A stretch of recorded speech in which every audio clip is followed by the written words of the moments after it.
الله و انا الیه راجعون.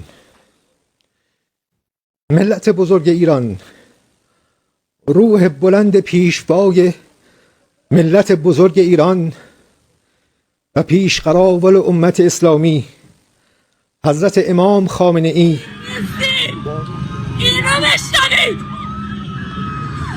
به تمام دنیا نشون میدید چه خبتی کردید. الله اکبر. Innalillahi wa inna ilaihi raji'un. Dunia tersentak oleh kabar gugurnya pemimpin Iran. Teheran berguncang. Media pemerintah mengonfirmasi syahidnya sosok paling berpengaruh. Serangan Amerika Israel disebut jadi pemicu utama. Keluarga ikut jadi korban. Timur Tengah masuk babak paling berbahaya. Trump beri pernyataan mengejutkan yang bikin Timur Tengah bergejolak. 4 gedung kediaman dihantam bom dahsyat. Keluarga ikut jadi korban. Masa berkabung 40 hari ditetapkan. Konflik global terancam meledak dan dunia bertanya, apa yang akan terjadi selanjutnya? Simak semuanya hingga selesai.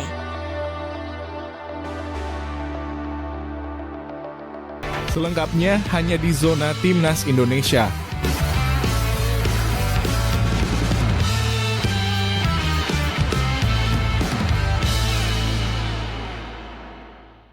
Sebelumnya, jangan lupa subscribe channel ini supaya tidak ketinggalan berita Timnas Indonesia.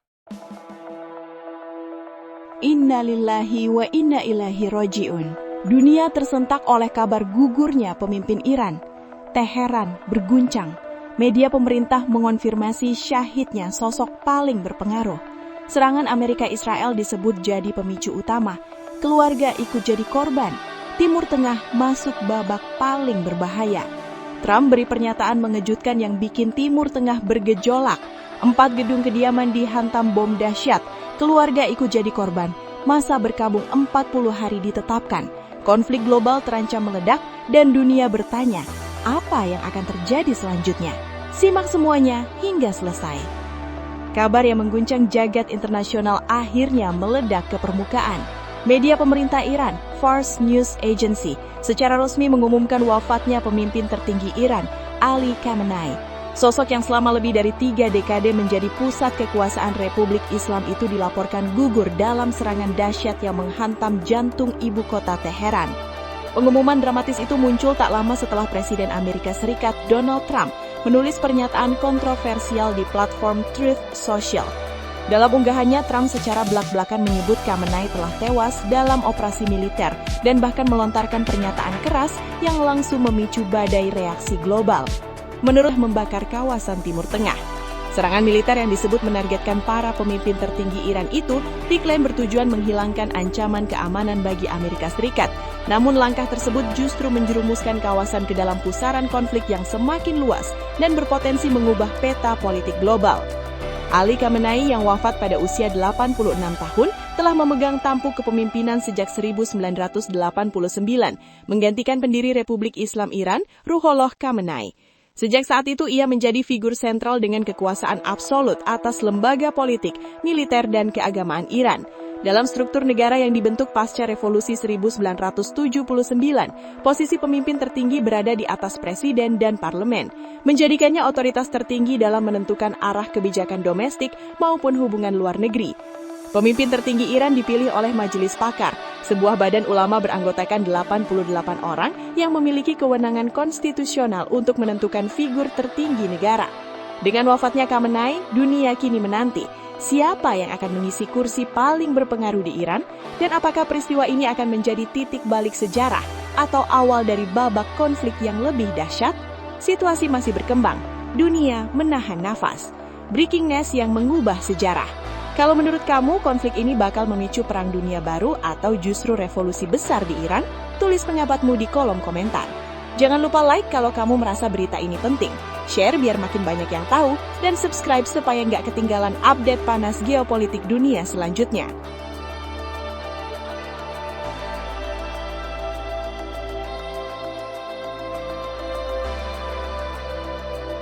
Dan stabilitas global setelah figur sekuat ini pergi. Sejak revolusi 1979, Iran memang dirancang bukan sebagai negara yang bergantung pada satu manusia, Prinsip ini diwariskan langsung oleh pendiri Republik Islam, Ruhollah Khomeini, yang menanamkan gagasan bahwa negara harus lebih besar dari siapapun yang memimpinnya. Secara teori, sistem akan terus berjalan meski pemimpin tertinggi tumbang. Namun dalam konteks geopolitik hari ini, di tengah konflik regional, serangan lintas negara, dan tekanan global, wafatnya Khamenei bukan sekadar pergantian jabatan, melainkan ujian paling brutal bagi daya tahan negara Iran. Pengalaman masa lalu menunjukkan satu hal penting, Iran tidak panik ketika elitnya gugur. Saat sejumlah komandan militer senior tewas dalam operasi presisi beberapa tahun terakhir, struktur komando langsung diisi ulang. Rudal tetap meluncur, operasi militer terus berjalan, dan negara tidak runtuh. Kunci ketahanan itu ada pada Korps Garda Revolusi Iran, yang sejak awal 2000-an membangun sistem komando berlapis dan terdesentralisasi hingga ke tingkat provinsi. Bahkan kewenangan peluncuran rudal disebut telah didelegasikan ke level perwira lebih rendah, sebuah skema darurat bila pucuk kepemimpinan lumpuh total. Ironisnya, dampak tercepat justru tidak terasa di Teheran, melainkan di pasar global. Ketidakpastian komando militer membuat perusahaan energi dunia menahan napas, dan pengiriman minyak, khususnya melalui Selat Hormuz, jalur vital yang dilalui sekitar 20% pasokan minyak dunia setiap hari. Satu gangguan kecil saja cukup untuk mendorong lonjakan harga energi, memicu inflasi dan mengguncangkan stabilitas ekonomi lintas benua. Masalahnya, belum ada model pasar yang benar-benar mampu memprediksi perilaku militer Iran ketika daftar target yang telah diotorisasi sebelumnya tetap berjalan tanpa kepastian siapa yang bisa memberi perintah berhenti. Secara konstitusi, pemimpin tertinggi baru akan dipilih oleh Majelis Pakar. Presiden 1989 saat Khamenei menggantikan Khomeini hanya dalam hitungan hari sering dijadikan rujukan optimistis. Namun kondisi saat ini jauh lebih rapuh. Serangan beruntun, kekosongan jabatan strategis, dan tekanan eksternal membuat efektivitas negara tergerus. Bahkan jika calon pengganti sudah disiapkan, banyak analis memprediksi butuh 60-90 hari sebelum otoritas baru benar-benar mampu mengendalikan kebijakan, bernegosiasi, atau menghentikan operasi militer yang terlanjur berjalan. Dalam kekosongan itulah muncul 4 skenario besar yang menghantui dunia. Konsolidasi cepat IRGC dengan kepemimpinan kolektif, perebutan pengaruh antar faksi militer dan ulama, pemberontakan rakyat yang memanfaatkan celah kekuasaan, hingga keruntuhan negara secara total, meski kemungkinan terakhir dinilai paling kecil. Namun di hampir semua skenario, satu pertanyaan tetap menggantung menakutkan. Siapa yang benar-benar berwenang menghentikan rudal yang sudah siap diluncurkan? Suksesi bisa menunggu minggu, tapi perang bergerak dalam hitungan jam. Kesimpulannya, jika Ali Khamenei wafat, Iran tidak langsung runtuh. Sistemnya memang dibangun untuk bertahan tanpa figur puncak, tetapi justru disitulah ancaman terbesarnya. Dunia berhadapan dengan negara yang masih mampu menyerang, sementara belum jelas siapa yang memiliki otoritas penuh untuk menghentikannya. Republik Islam dirancang untuk hidup lebih lama dari para pemimpinnya, namun belum tentu dirancang untuk tahu kapan harus berhenti. Analisis panas yang bisa menentukan masa depan dunia. Menurut kamu, apakah Iran akan tetap stabil atau justru jadi pemicu kekacauan global berikutnya? Tulis pendapatmu di kolom komentar. Like kalau analisis ini bikin kamu merinding. Share biar makin banyak yang paham bahayanya. Subscribe supaya nggak ketinggalan update geopolitik paling panas dan menentukan.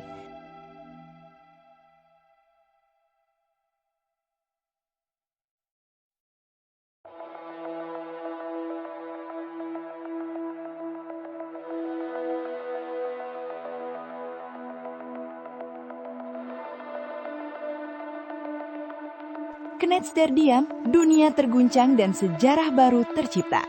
Seorang bocah Indonesia datang tanpa permisi dan mengacak-acak panggung Korea Selatan. Dulu diremehkan, kini dipuja. Netizen negeri ginseng terpaksa menelan kata-kata mereka sendiri. Bukan isu, bukan sensasi murahan. Ini fakta yang menampar realita industri hiburan Asia. Nama ini mendadak menggema dari studio dance hingga podcast Korea. Indonesia tak lagi jadi penonton, kini jadi ancaman nyata. Dan semua ini dipicu oleh satu nama yang tak bisa lagi diabaikan. Simak faktanya hingga selesai. Gelombang panas di dunia maya akhirnya berbalik arah. Dan kali ini bukan Indonesia yang menjadi sasaran. Komentar sinis, cibiran rasis, hingga nada merendahkan yang sempat berterbangan liar di lini masa, kini lenyap tanpa jejak. Seolah disapu badai fakta yang tak terbantahkan. Para warganet Korea atau yang kerap disebut Knets mendadak membisu. Bahkan tak sedikit yang terlihat menjilat ludah sendiri setelah sebuah fenomena tak terduga muncul dari Asia Tenggara. Sosok itu adalah Miu Anantamaya Pranoto. atau yang dikenal luas dengan nama panggung Mata Miu. Lahir pada 13 Desember 2013, usia yang bagi kebanyakan anak dihabiskan dengan permainan dan tawa, justru menjadi usia pembuktian bagi Miu di level internasional. Ia bukan sekadar penari anak-anak, ia adalah anomali. Ia adalah pernyataan keras bahwa talenta Indonesia tidak bisa lagi dipandang sebelah mata. Di bawah bendera agensi internasional Jam Republic, Miu melesat seperti peluru, menembus batas negara dan standar konvensional. Prestasi demi prestasi ia rengkuh. Puncaknya saat ia keluar sebagai juara HIPFest 2024, ajang bergengsi yang menjadi tolak ukur kemampuan para dancer kelas dunia. Ia tidak sekadar tampil untuk meramaikan panggung, ia datang, mendominasi, dan menang mutlak. Belum cukup sampai di situ, kehadirannya di program fenomenal World of Street Woman Fighter menjadi titik balik yang mengguncang opini publik. Di panggung panas Korea Selatan, Miu berdiri bukan sebagai figuran asing, melainkan sebagai ancaman nyata. Gerakannya tajam seperti pisau, presisinya dingin, karismanya menguasai ruang, dan energinya brutal tanpa kompromi. Ironi pun tak terelakkan. Di saat isu rasisme terhadap Asia Tenggara sempat mencuat, seorang bocah dari Indonesia justru tampil sebagai tamparan paling telak. Miu tidak kalah pamor, bahkan dalam beberapa momen ia mencuri sorotan lebih kuat dibanding peserta dari negeri tuan rumah. Fakta ini sulit dibantah, dan disitulah kebanggaan berubah menjadi keheningan bagi mereka yang dulu meremehkan. Suara sumbang perlahan menghilang, digantikan decak kagum dan rasa penasaran. Undangan podcast berdatangan dari berbagai kreator Korea Selatan, menjadikan Miu bukan hanya penari, tetapi narasumber yang dinanti. Bocah 13 tahun ini tak sekedar menggerakkan tubuh, ia mengubah narasi, membalik sudut pandang, dan meruntuhkan stigma yang selama ini bercokol. Lebih dari sekadar soal dance, ini adalah soal harga diri. Tentang bagaimana seorang anak Indonesia berdiri tegak di kiblat hiburan Asia dan berkata tanpa sepatah kata pun, kami bisa. Kini satu pertanyaan menggeba keras di jagat maya. Siapa sebenarnya yang pantas merasa malu? Karena saat bakat bicara lantang, prasangka tak lagi punya tempat untuk bersuara. Kalau kamu bangga dengan prestasi anak bangsa ini, like biar dunia tahu. Komen pendapatmu di bawah. Share ke semua platform biar makin ramai. Subscribe supaya nggak ketinggalan kisah-kisah yang bikin darah mendidih dan dada membusung bangga.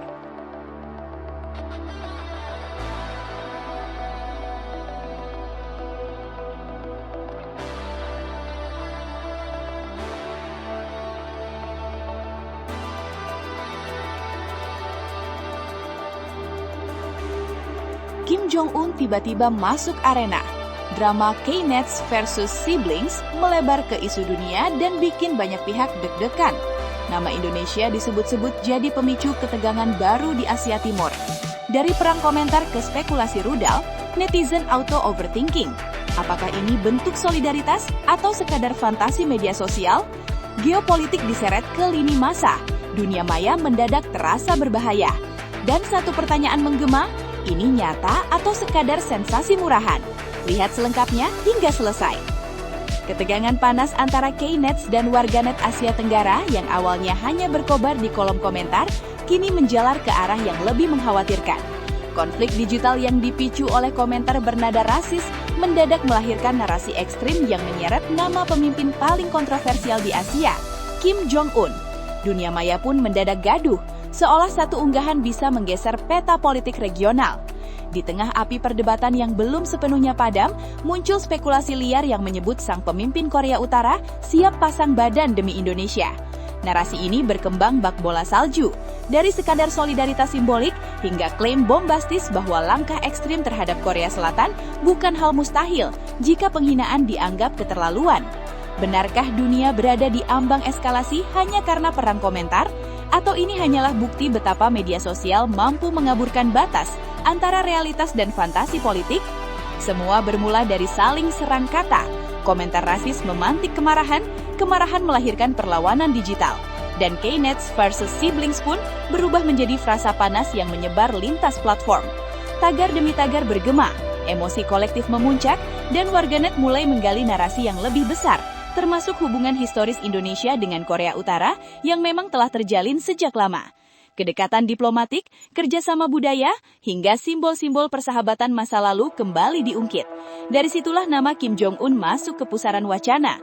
Dalam unggahan-unggahan spekulatif, ia digambarkan sebagai figur keras yang tak akan diam jika Indonesia dilecehkan. Kalimat-kalimat hiperbolik pun bermunculan, menyebut kemungkinan respons militer sebagai bentuk solidaritas paling ekstrim. Namun di balik sensasi yang menggoda klik, realitas geopolitik tak sesederhana itu. Indonesia dikenal konsisten dengan politik luar negeri bebas aktif, menjaga hubungan dengan berbagai pihak tanpa terjebak konflik blok. Ketegangan di semenanjung Korea adalah isu global serius yang melibatkan stabilitas kawasan dan dunia, bukan respons spontan terhadap drama media sosial. Narasi Kim Jong-un semakin berani demi Indonesia memang terdengar dramatis dan memancing adrenalin, tetapi lebih dekat ke ranah sensasi ketimbang fakta. Rasisme wajib dilawan, dikritik dan disorot tanpa kompromi. Namun membungkusnya dengan spekulasi ancaman perang justru beresiko memperkeruh keadaan dan menciptakan ketakutan yang tak berdasar. Di era digital, satu narasi berlebihan bisa menjelma persepsi global. Maka di tengah derasnya informasi, publik dituntut lebih cermat, memilah mana kritik yang membangun, mana solidaritas yang tulus, dan mana sensasi yang sengaja dibesarkan demi perhatian. Karena tidak semua yang viral layak dipercaya, dan tidak semua yang heboh berpijak pada kenyataan. Menurut kamu, ini solidaritas, drama netizen, atau kebablasan narasi? Like kalau kamu setuju rasisme harus dilawan tanpa sensasi berlebihan. Komen pendapatmu di bawah, share biar diskusinya makin luas. Subscribe supaya nggak ketinggalan isu panas yang dikupas tajam dan masuk akal.